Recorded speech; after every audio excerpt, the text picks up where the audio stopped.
Injury update-wise, still collecting information on those things. And due to the way the practice week is scheduled with Christmas, it'll be tomorrow is going to function like our Wednesday. We're just flipping the off day for the players. So we'll get more information. We'll know more definitively kind of where we stand probably by Thursday as we kind of get through, because we're walking through essentially tomorrow, which we need to anyway, just by nature of where we're at this season and the bodies available. And so I'll have more updates as the week goes on. I don't have as many today, but we got a handful of guys pretty banged up. So we'll see how the week goes. Go ahead. Callie, have you thought about making another switch at quarterback after, their stats are so similar. Do you need to see more out of Levis now? No, I haven't made any decisions on that. I thought Mason, outside of the one interception at the end of the half, that was kind of his one poor decision of the game. That was one he'd like to have back. I thought he did a lot of other really pretty positive things in that game. You know, he was efficient and he found ways to complete the ball and he got the ball out of his hand and those things were good. So it was a relatively good performance by Mason. You know, the other interception bounces off Tony's hands. Those are, you can't have it. I mean, we can't have those. Tony's got to come down with the ball. And then the last one was just there's 3 seconds left. Last play of the game, seeing if he can get something. So thought he had a good performance, but ultimately, you know, we needed a little bit more. Can't have the turnover in a critical spot. So that's sort of been our Achilles heel most of the season, is turnovers in big spots that swing momentums in games for us. So that part was disappointing, but I haven't made any decision on that. Consider, I guess, if you are going to make a decision or not going to make them, what's kind of going through your mind on trying to decide where to go from here there? You know, I just think that still the idea is to put ourselves in the best chance to win, and who gives us the best chance to do that. And again, I understand the stats are sometimes similar. The stats don't always paint the full picture either direction to one guy or the other at this point. So my goal is to try to put the best chance to win on the field for us, and we'll see what that looks like. But that's always going to be my focus, and my responsibility is to do that. So that's ultimately what I'm looking for and what the team is looking for. How do you, I guess, explain or kind of make sense of the run defense, like big discrepancy over the last several weeks? There's been 2 where it's just been really, really poor. Yeah. 2 in between that have been pretty good. Is that hard to figure? Yeah, I mean, yes and no. I mean, there's things that are revealing and telling in certain games. I mean, clearly the 2 games where the quarterback run game is a huge part of it, changes how you play against those schemes. We've not done a great job handling those styles of offenses right now. You know, it puts a different mentality in place when you're playing a traditional run game. You know, you can attack and you can come downhill and you can do the things that we do pretty well.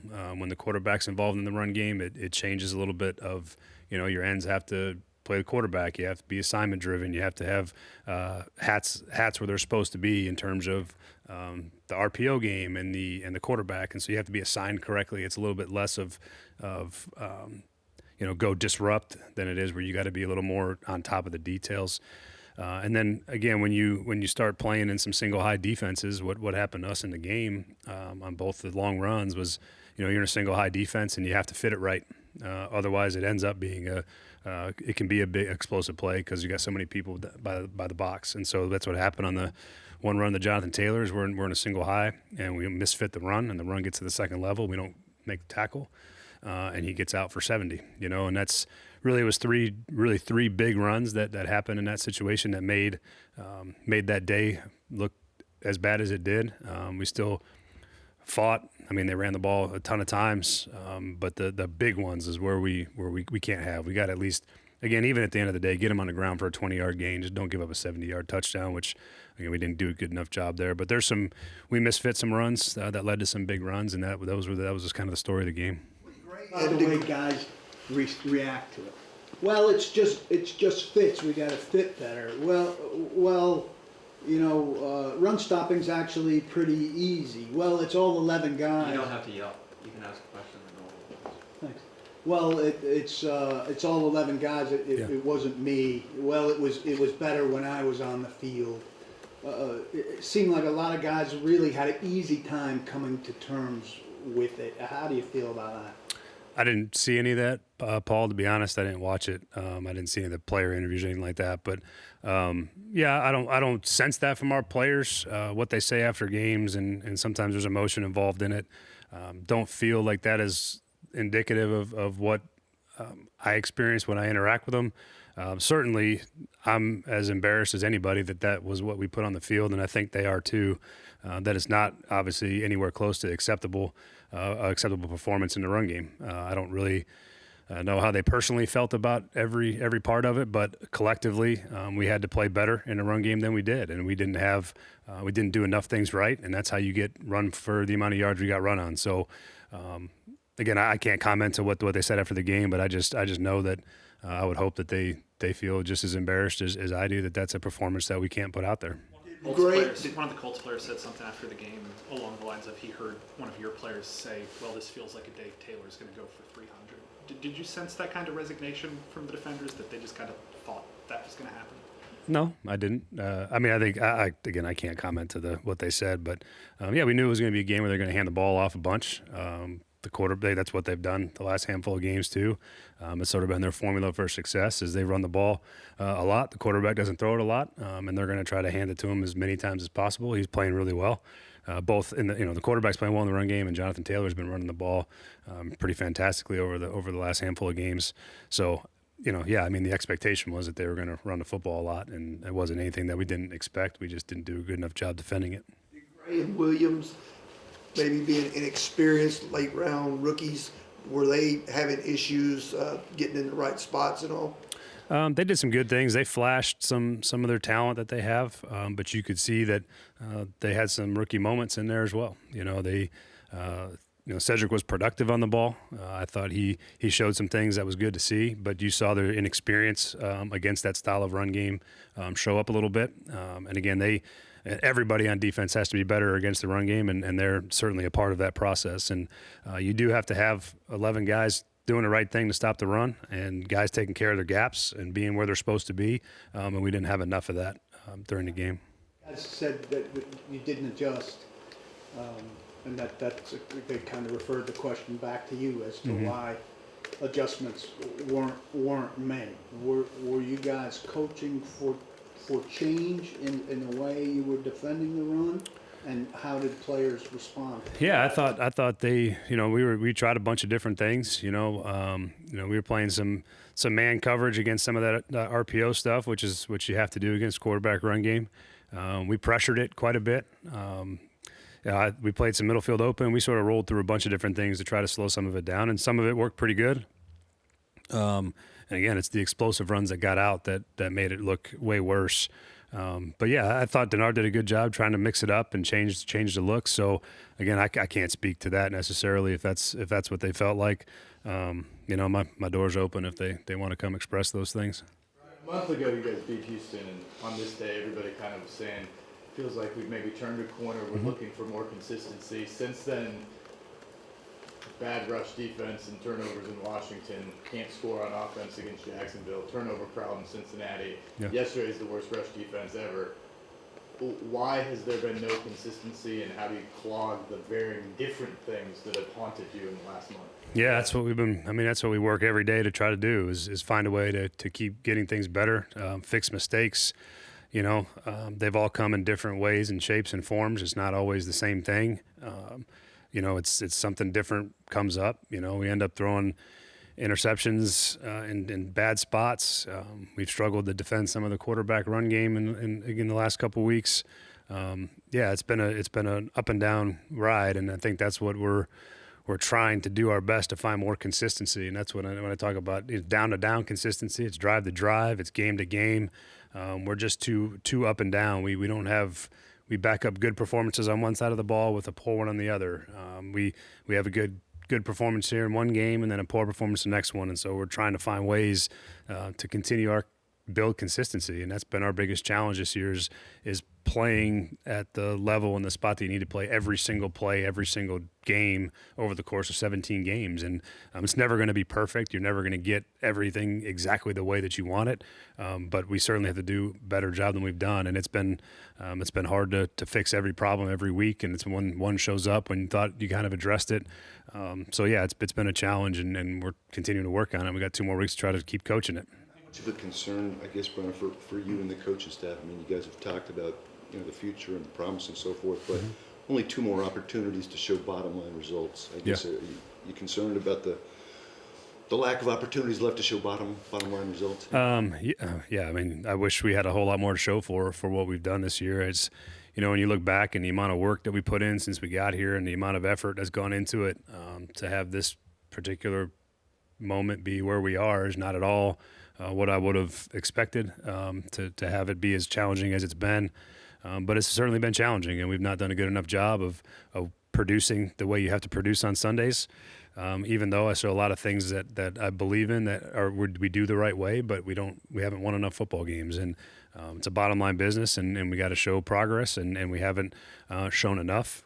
Would like to see more, and we got 2 more opportunities to do it. And you know, as they say, don't count the opportunities. You got to make the opportunities count, and we got to do that for the last 2 weeks. How do teams build consistency when it's taking a while to get it going? And does it take this long in the past, or is this kind of the longest you've seen to get it going? No, I mean, it's, you know, there's a lot of things that go into it, but yeah, I mean, I've been a part of, you know, a couple different year 1 processes, and they look, you know, pretty similar. Year 1 in Oakland, and I had a year 1 in Cincinnati, and you know, you're fighting through all the same things you got to fight through, and you got to keep improving. Keep improving the coaching. You got to keep improving your roster. You got to keep building the whole process. And I think that there's a lot of things we've done well. Enough of them don't show up outwardly, and that's kind of been the frustration.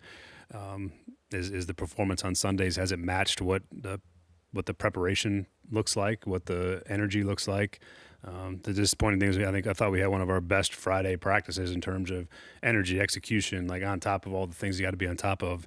And then not, you know, it doesn't translate, you know, to start the game, or at least that first half, it gets away from us. So I think the biggest issue we have right now, though, is that, you know, we lead the league in turnovers. I mean, it's that part's, you're going to lose a whole lot of games turning the ball over at the rate we've turned it over. You know, I think what do we have, 31 turnovers or something like that? I mean, that's insanity. So, yeah, it's going to make it really hard. And that's where the last 2 games have gotten away from us. We've turned the ball over twice in 2 straight games in the, you know, waning minutes of the half, and it turns into, you know, we could have gone in at 17-7 in the halftime, and it looks a little different, and all of a sudden it's 24, and then they get the ball back, and it's, you know, 31, and that's how you lose games in this league. And if you turn the ball over and put yourself in bad spots, and they capitalize on it, it makes it really difficult. So I would say the biggest issue we have right now is the turnover problem, and that's you want to build consistency, and you want to do things better, and you got to make sure you take care of the football. Among the changes that you've made that have worked, it looks like the last couple of weeks, you've embraced running the football down at the goal line, and I think your red zone numbers have gotten a lot better in the process. Yeah, I think we're 7 for 7 in the last 2 weeks, which is really positive. We've run the ball a bunch. We've used our goal line package. It's worked out well for us. Yeah, I think that part's been good. We've sort of shifted and pivoted and started doing more of that, and it's paid dividends for us. Yeah, I'm that part I am pleased about. I'm pleased about how we played on 3rd down too over the last handful of weeks. I think, you know, we're hovering around 50% on 3rd down, which is pretty dang good. So there is things that we're doing well, but again, not enough of it's contributing to winning football games yet.